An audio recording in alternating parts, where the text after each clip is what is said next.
À l'époque du cinéma muet au Japon, des interprètes se chargeaient de commenter les films. On les appelait les benshi. Caméra, ça roule. Et action. We want to take you behind the scenes for a moment.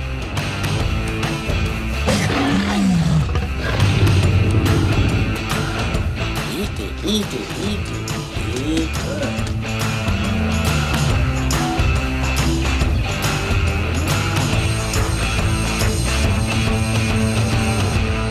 Certaines personnes vous présentent leur curriculum, moi j'amène un film. 1996, ça c'est le président. Voilà à quoi ressemble le téléphone, les consoles de jeux, la mode et les martiens. 13 décembre 1996, Mars Attack sort dans les salles. 7e film du réalisateur Tim Burton, cette satire sociale des valeurs américaines est sans doute l'un des films les plus délirants et méchants du XXe siècle. We're going to take charge of this thing. L'histoire, celle de Martiens annonçant sur toutes les télévisions leur arrivée sur Terre. Un important dispositif est alors mis en place pour les accueillir, juste derrière moi dans le Nevada. Du président des États-Unis aux scientifiques, des journalistes aux entrepreneurs véreux, tous veulent saluer les nouveaux venus à leurs risques et périls. Bande annonce. What is that? White House is coming out live. My fellow Americans, this is a momentous occasion. It is profoundly moving to know there is intelligent life out there. Alien life. And our world will never feel quite the same again. As we must learn to dance. Girls, get out! To a new tune.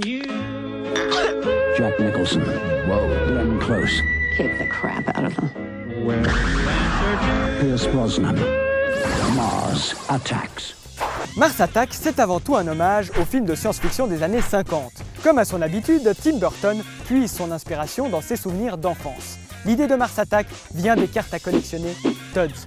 On peut y voir également une parodie du film Independence Day, sorti la même année, affichant le même scénario et le même patriotisme.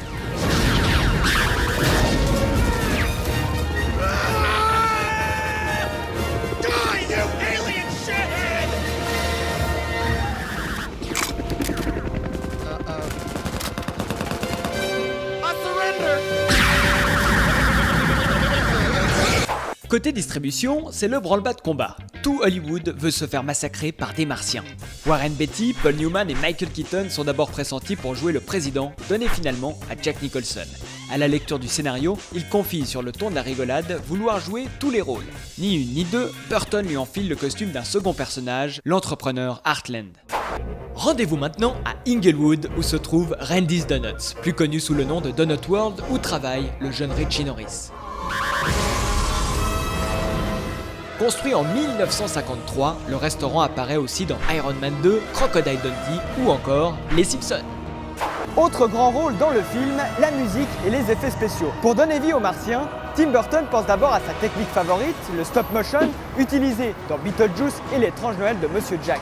Le travail demande plus de 70 animateurs et un budget, une fois de plus, trop élevé pour les producteurs. Tim Burton se laisse alors convaincre d'engager ILM, compagnie d'effets visuels qui fait ses preuves dès 1995 avec Jumanji.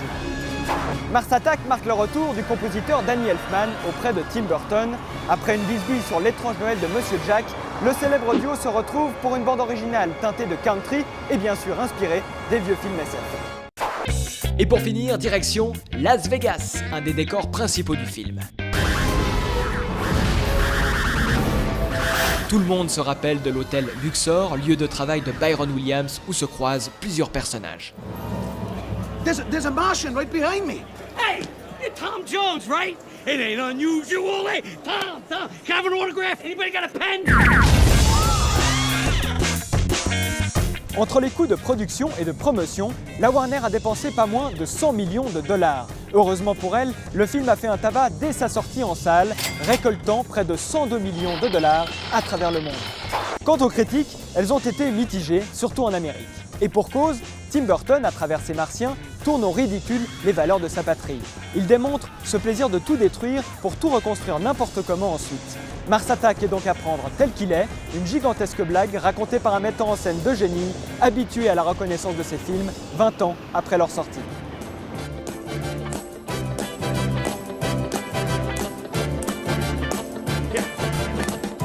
It's not unusual to be loved by anyone. It's not unusual to have fun with anyone. But when I see you hanging about with anyone, it's not unusual to see me